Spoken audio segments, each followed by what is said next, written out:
ক্ষমা চান, ওনার কাছে ক্ষমা চান। না না, কেন 2000 টাকা নিলেন আপনি? ডাকাতকে দাও না, আমি ডাকাতকে দাও না, 6000 টাকা নিছে না, 6000 টাকা নিছে না, 12,000 টাকা নৌকার ভাড়ার বাহিরেও আবার মাঝপথ থেকে যদি ফিরে আসতে হয় তাহলে 5,000 টাকা দিতে হবে। আমরা তো চিনি না কোথায় আসবো, পরে ওনার সাথে আমরা কনসেপ্ট করলাম, দেখেন আমরা আসছি উপকারের জন্য, অন্তত আমাদেরকে জায়গা মতন দিয়ে আসেন, আমরা যদি যেতে পারি আপনাকে আমরা 2000 টাকা দিব। যদিও এখন কোনো দল নাই, আওয়ামী লীগ, বিএনপি, জামাত, জাসদ বাসদ কিচ্ছু নাই, কিন্তু এখন কোথা থেকে এই অপশক্তি আসে, কোথা থেকে তারা এই সাহস পায়? ওনাদের মতো মানুষ থেকে শেখা উচিত এই ন্যাক্কারজনক ঘটনা নোয়াখালীর কোথাও যাতে না হয়।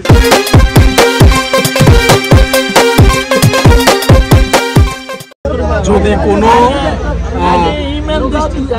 মাঝি মাত্রা অতিরিক্ত ভাড়া দাবি করে তাহলে আপনারা নিকটস্থ যে সমস্ত স্বেচ্ছাসেবী আছে তাদের সাথে যোগাযোগ করেন, সাথে সাথে এটা সমাধান হবে।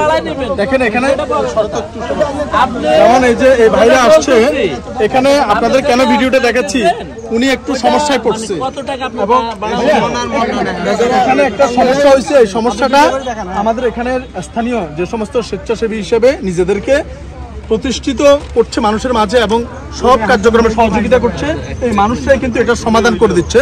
কিন্তু এই মানুষদের কাছে যাওয়ার আগ পর্যন্ত মানুষ কিন্তু ডাকাতের কবলেও পড়ছে, নৌকা ডাকাতির কবলে। কিভাবে আমরা জাস্ট উদাহরণ হিসেবে দেখাচ্ছি, এজন্য যেখানে যান স্থানীয়দের সাথে নিয়ে কিন্তু কার্যক্রম করবেন, না হলে কি ধরনের সমস্যা একটু দেখেন। বিষয়টা কিন্তু খুব গুরুত্বপূর্ণ। বর্তমান সময়ে নোয়াখালীর ইজ্জত সম্মান সহ সবকিছু কিন্তু জড়িত। ভাই আপনি কোথা, একটু জোরে বলতে হবে, আমাদের ভয় নাই। আপনি কোথা থেকে আসছেন বলেন? আমি ঢাকা নিউ মার্কেট থেকে আসছিলাম। নিউ মার্কেট থেকে আসছেন? জি। কি নিয়ে আসছিলেন? ত্রাণ নিয়ে আসছিলাম ভাই। কিরকম ত্রাণ নিয়ে আসছিলেন? আমরা 3 নৌকার মধ্যে 500 প্যাকেট ছিল, প্রায় 16টা আইটেম দিয়ে আমরা বিতরণ করার উদ্দেশ্যে আসছেন।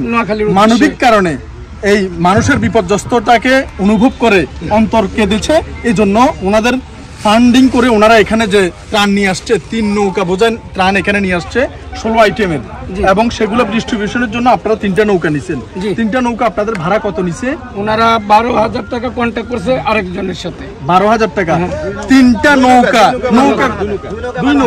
দুই নৌকা। নৌকা কোনগুলো একটু দেখান। এগুলা এই যে দেখেন, এই নৌকা একটু দেখেন সবাই। সর্বোচ্চ এই নৌকার ভাড়া হবে সর্বোচ্চ গেলে 2000 টাকা, কিন্তু এরকম 2টা নৌকা 12,000 টাকায় এরকম বোকা বানাচ্ছে কিছু অসাধু মহল। এই 12,000 টাকা আচ্ছা, তারপরে ওনারা মেনে নিল। এখন এই ত্রাণ বোঝাই করে যখন ওনারা মাঝপথে গেল ত্রাণ দেওয়ার জন্য, তখন কি হলো? ওনারা সিলেক্ট করে এই বাসা দেওয়া যাবে না, ওই বাসা দেওয়া যাবে না, ওই বাসা দিতে হবে, এই বাসায় দিতে হবে, আপনারা আমাদের সাথে আসেন। লাগলো যে ওনারাই সব বুঝে, আমরা কিছু করতে দিচ্ছে না, তারাই নিজেরা তাদের পছন্দ মতো লোকজন দিয়ে দিচ্ছে। দেওয়ার পরে আমাদের 130টা ছিল, ওনারা নামায় রাখলো। আচ্ছা, তারপরে ওনারা ওনাদের পছন্দ মতো লোকজনকে দিচ্ছে এবং 130টা ছিল সেগুলো নামিয়ে রেখে দিচ্ছে, তারা রেখে দিচ্ছে, ওনারা দিবে, পরে দিবে ওনাদের লোক। আচ্ছা, 130টা অবশিষ্ট ছিল, সেটাও কিন্তু এই মাঝিরা রেখে দিয়েছে। মাঝি না, ওনাদের এলাকার লোক। আচ্ছা, উনি নিরীহ। আচ্ছা, উনি না, রেখে দিয়েছে এলাকার মানুষ, যে জোরপূর্বক আর কি এক কথায় তার মতো করে সে দিবে। যদিও এখন কোনো দল নাই, আওয়ামী লীগ, বিএনপি, জামাত, জাসদ বাসদ কিচ্ছু নাই, কিন্তু এখন কোথা থেকে এই অপশক্তি আসে, কোথা থেকে তারা এই সাহস পায়, আসলে আমরা বোধগম্য নয়। তো তারপরে যা হোক, এখান পর্যন্ত এই নৌকার কি সমস্যা হয়েছে?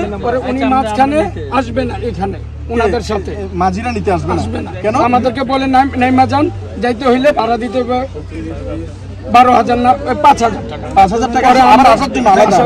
12,000 টাকা নৌকার ভাড়ার বাহিরেও আবার মাঝপথ থেকে যদি ফিরে আসতে হয় তাহলে 5,000 টাকা দিতে হবে। আমরা তো চিনি না কোথায় আসবো, পরে ওনার সাথে আমরা কনসেপ্ট করলাম, দেখেন আমরা আসছি উপকারের জন্য, অন্তত আমাদেরকে জায়গা মতন দিয়ে আসেন, আমরা যদি যেতে পারি আপনাকে আমরা 2,000 টাকা দিব।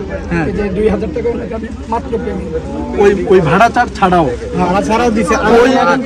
ওই চিন্তা করেন, ভাড়া তো হচ্ছে যেটা 12,000, সেটা তো নিলই 3-4-5 গুণ বেশি নিল। এরপরে 4,000 টাকার ভাড়া 12,000 টাকা নিছে। আচ্ছা, নিচে ভালো কথা নিয়ে নিল, আবার তো এনে দিবে, কিন্তু ওইখানে গিয়ে বলছে আরো 5,000 দিতে হবে। ওনাদের কাছে টাকা নেই, তাই 2,000 দিছে। এই 2,000 এখন ফেরত দেন। কে নিছে? ওই যে উনি নিছে, এখন ফেরত দেন, এখন ফেরত দিবেন। উনি মাত্র দিছে। টাকাটা নিল কেন জিজ্ঞাসা করেন। টাকাটা কেন নিল? আপনি কেন ক্ষমা চান, ওনার কাছে ক্ষমা চান। না না, কেন 2000 টাকা নিলেন আপনি? ওই জায়গায় মালগুলো কে রাখছে? আপনি কেন 2000 টাকা রাখলেন? এখানে মাল রাখছি কে? 4000 টাকার ভাড়া। এই ছোট নৌকা, সরি, এই ছোট নৌকা 2000 করে 4000 টাকা দিলে বেশি হয়ে যায়। এই 4000 টাকার নৌকা 12000 টাকা নেওয়ার পর ওদেরকে জিজ্ঞেস করো।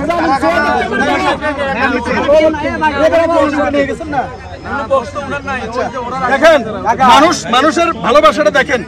উনি 12,000 টাকা নৌকার পরেও ওনার নৌকায় আসছে। ডাকাতকে দাও যাব না, আমি ডাকাতকে দাও যাব না। 6000 টাকা নিছে না, 6000 টাকা নিছে না, 12000 টাকা দাও, 12000 টাকা নিছে। ডাকাতকে দিবে, ডাকাত পারবে। আচ্ছা ঠিক আছে, ডাকাত পারবে। চিন্তা করেন এই যে ওনারা জিম্মি করে ওনাদের ন্যায্য ভাড়াটা নিয়ে বাকি টাকা ফেরত দেওয়া উচিত। নিচে আপনারা কেউ কথা বলেন না। নৌকায় মাল উঠাইয়া তারপরে আবার নামাই দিছে। আচ্ছা আমি কথা বলছি, কেউ মাল উঠাইয়া আবার নামাই দিছে আমাদের বাবু। আস্তে কেউ কথা বলেন না। ওনারা আরো 2000-5000 টাকা দাবি করছে। নামাই আবার উঠাই দিছে। ভাই সাইলেন্ট একটু কথা বলছেন। ভাই আমি কথা বলতেছি, কেউ আস্তে। আপনার নাম কি? ফিরোজ আহমেদ। হ্যাঁ ফিরোজ আহমেদ। ফিরোজ ভাই কোথা থেকে আসছেন? আমি ঢাকা নিউ মার্কেট থেকে আসছি। ফিরোজ ভাই ঢাকা নিউ মার্কেট থেকে আসছে, আমাদের মেহমান। উনি আমাদের মেহমান। এখানে ওনার তেল শেষ হয়ে যাক, গ্যাস শেষ হয়ে যাক, গাড়ি ভাড়া শেষ হয়ে যাক, সবকিছু ওনাকে আমরা মেহমানদারি করতে হবে। উনি আমাদের মেহমান, কিন্তু ওনাকে জিম্মি করে যে আরো 5000 টাকা নিতে চাইছিল, ওনাদের কাছে 2000 ছিল, সেই 2000 দিছে। সেটা আমরা উদ্ধার করে দেওয়ার পরে উনি কতটুক মানবিক, আরো 1000 টাকা বকশিশ দিয়ে দিচ্ছে। ওনাদের মতো মানুষ থেকে শেখা উচিত। এই ন্যাক্কারজনক ঘটনা নোয়াখালীর কোথাও যাতে না হয়। এই ঘটনা শোনার সাথে সাথে আমাদের এখানকার স্থানীয় আমাদের বেলাল ভাই, আমাদের সুজন ভাই, ওনারা কিন্তু সাথে সাথে এই এলাকারই মানুষ, এই এলাকারই সম্পদ এবং এই এলাকার গর্ব এগিয়ে আসছে এবং ওনারা এটা তীব্র প্রতিবাদ করে এটার তহিদ জায়গায় সমাধান সম্পন্ন থেকে আসছিলেন ভাই। ঢাকা মিরপুর থেকে। হ্যাঁ, 10টার দিকে রাত 1টায় গাড়ি ছাড়ছি। আমাদের একটা পরিচিত লোক বলছিল ওই যে রামগঞ্জ থেকে ওদিকে ওখানে পানি ছিল না, আমরা দিব এমন লোকদের যারা একদম কষ্টে আছে। তো আমরা ট্রাকটা আবার নিয়ে আসি। আজকে থেকে আমাদের প্রায় 1টা-1:30 বাজে। তো তখন অনেক গরম। এক লোকে উঠাইলাম, এক লোক বললো ভাই উঠান, ভাড়া 3000 টাকা। পরে আমরা 1000 টাকা ভাড়া দিব। পরে উঠাইলাম, উঠার পর সব মালগুলো কষ্ট করে উঠাইলাম। উঠার পর বলতে আমরা তো যাবো আরেকজনের সাথে।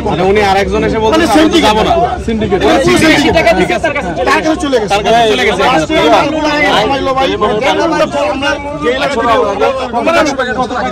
আস্তে আস্তে সাউন্ড করেন না।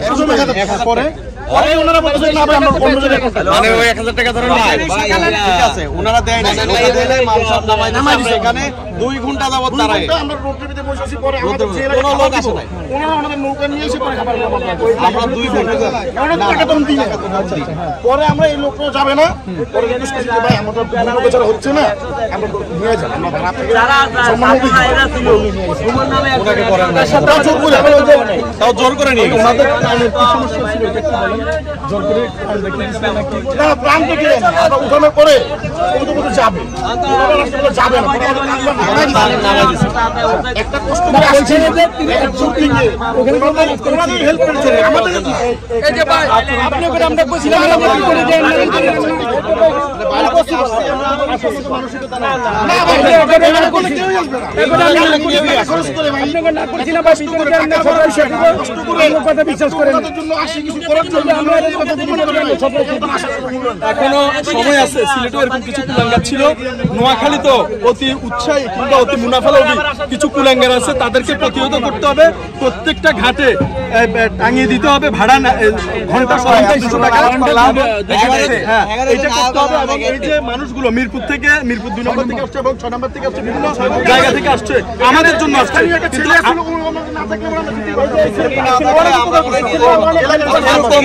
আমাদের স্থানীয় কিছু ভালো মানুষ যেরকম আছে এবং কুলাঙ্গারও কিছু আছে, তাই কুলাঙ্গাররা যাতে সুযোগ ডালপালা বিস্তার না করতে পারে, যার যার জায়গা থেকে আমাদের সচেষ্ট থাকতে হবে। এবং স্থানীয়ভাবে আমাদের এখানে এই অতি উৎসাহী কেউ যাতে মুনাফা লাভ করতে না পারে সে বিষয়ে সতর্ক এবং সজাগ থাকতে হবে। তাই স্বেচ্ছাসেবী বাইরের ত্রাণ নিয়ে ছোটাছুটির পাশাপাশি আমাদের যে মেহমানরা আসতেছে তাদের নিরাপত্তা এবং তাদের সাথে ন্যায্য আচরণ হচ্ছে কিনা সেই বিষয়টি খেয়াল রাখতে হবে। ধন্যবাদ সবাইকে। নোয়াখালী থেকে আসসালামু আলাইকুম।